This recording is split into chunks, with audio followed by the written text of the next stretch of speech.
Balkan prisons. Some of them tougher than the crushing disappointment of opening a cookie box and finding a 3-week-old leftover sarma.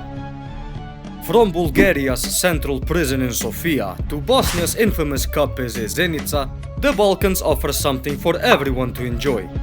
But out of all of them, one prison deserves its own spotlight, and not for its luxury accommodations like those in Norway or amazing Airbnb reviews, but because many people either haven't heard of it before or have forgotten it exists.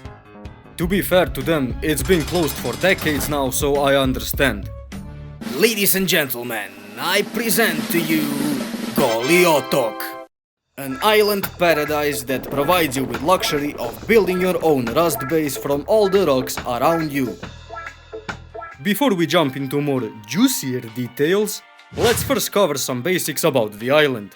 The name Goli Otok literally translates to barren island or naked island. And no, not the kind with nudist beaches everywhere, but the kind with a lot of rocks. It's located in the Primorsko-Goranska county in western Croatia, near the more famous Croatian island of Rab. Right next to it is another equally barren and vegetation-deprived island called Sveti Grgur, which we'll mention later. Goli Otok spans about 4.5 square kilometers or 1.7 square miles, and holds a quite unique spot in northern Adriatic, because during summer the island bakes under intense heat, with temperatures soaring to 40 degrees Celsius or 104 degrees Fahrenheit. But in winter it faces fierce coastal storms and brutal Bora winds, making it almost impossible to live on. The history, or rather the entire existence of the island Goli Otok, was a taboo topic for a long time during its operational days. If you Google Goli Otok, you'll find claims that people didn't know about its existence. But after speaking to older folks, I have learned that a lot of people knew about it. They were just too scared to talk about the island in general. More on that later. Before its first recorded use in World War I, the island was barren and uninhabited, as locals described it. Occasionally some local shepherds would visit, but no one lived there permanently. During World War I, when the territories of future Yugoslav countries were still under Austro-Hungarian control, Russian prisoners of war from the Eastern Front were sent to this island. After the war and the dissolution of the Austro-Hungarian Empire, Goli Otok came under control of the state of Serbs, Croats and Slovenes, which was renamed to the Kingdom of Yugoslavia in 1929. From that point on, until the creation of Socialist Federal Republic of Yugoslavia, the island was largely forgotten, even during World War II. We'll quickly go off the topic for a bit, because it's important for you to understand this.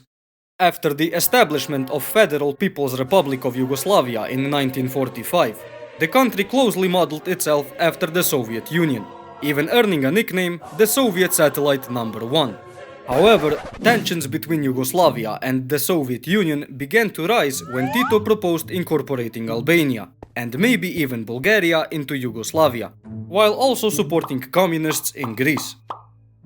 This made Stalin and other leaders very nervous, fearing it could potentially provoke the Western Allies.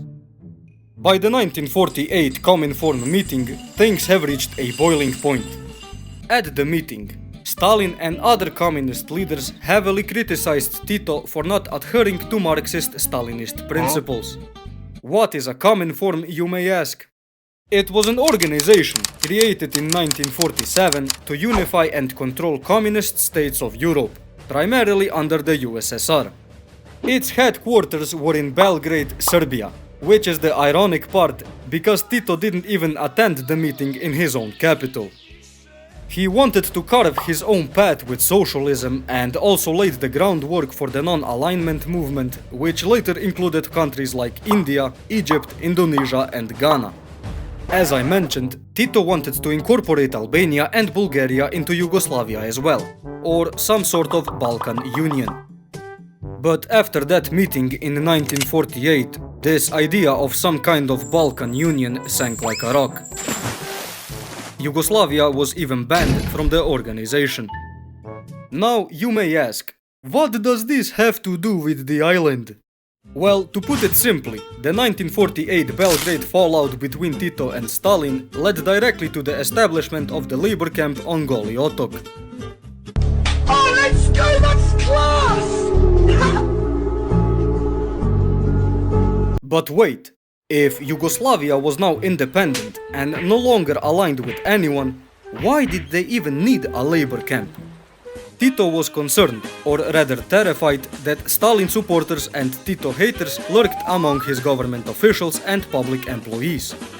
His biggest fear: high-ranking Yugoslav army officers plotting to overthrow him. And this wasn't Tito being paranoid like Albania's leader, but they uncovered a real conspiracy to overthrow him, involving 3 high-ranking officers.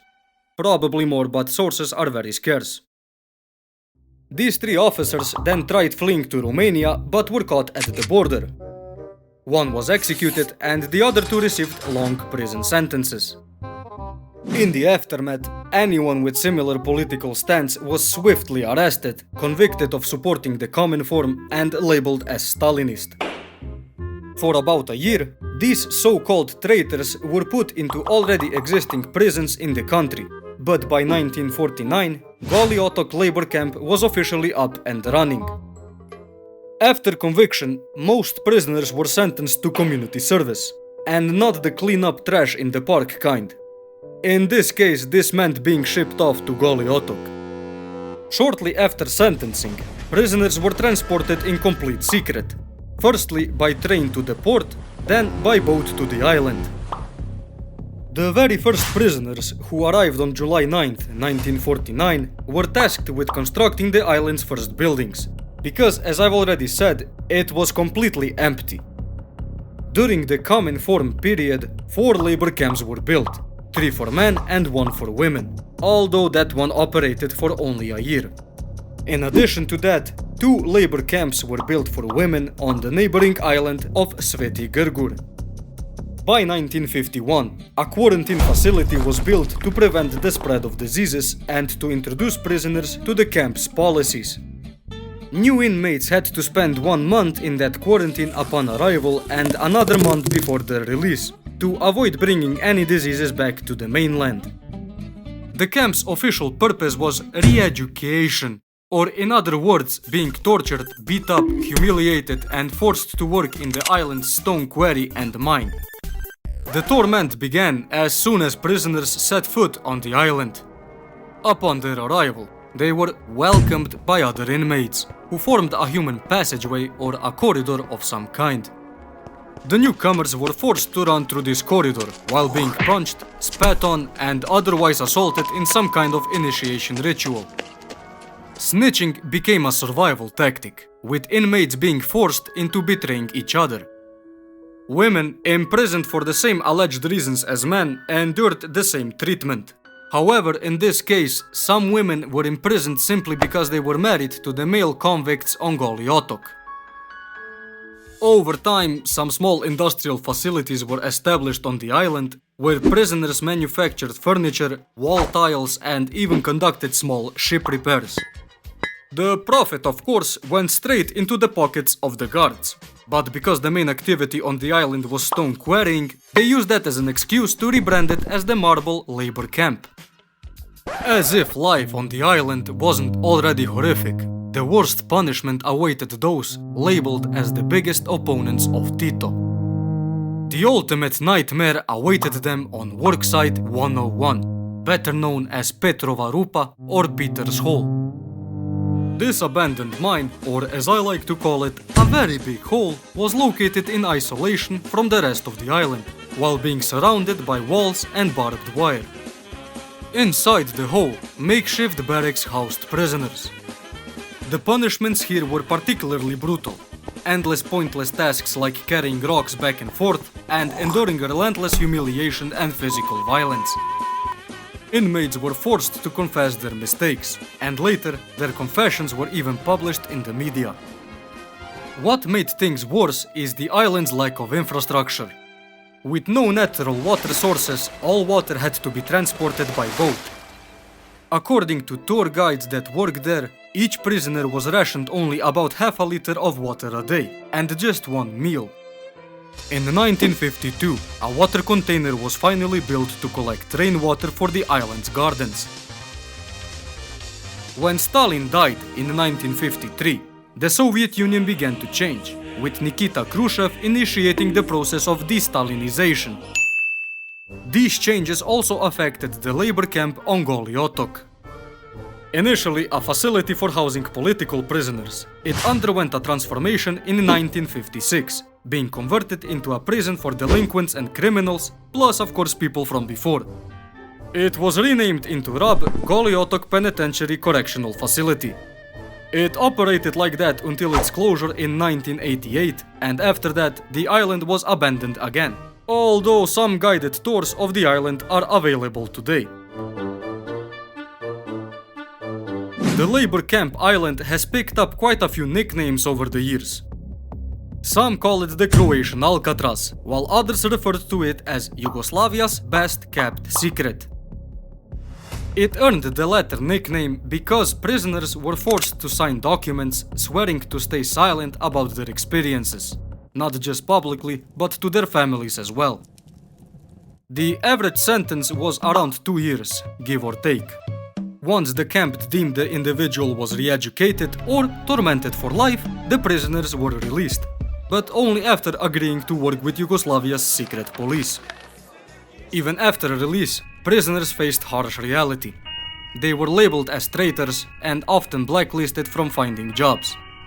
Whenever Yugoslavia faced any kind of political situation, the secret police made sure these individuals were the first to be persecuted. The exact number of imprisoned people is unknown, but estimates suggest around 16,000 people were imprisoned there over the years. These included individuals of all ages and backgrounds. Around 500 deaths were recorded, though many believe the true number is much higher. As I mentioned earlier, the island was a taboo topic. Censorship and fear of ending up on the island kept people from speaking about it publicly, especially during Tito's reign.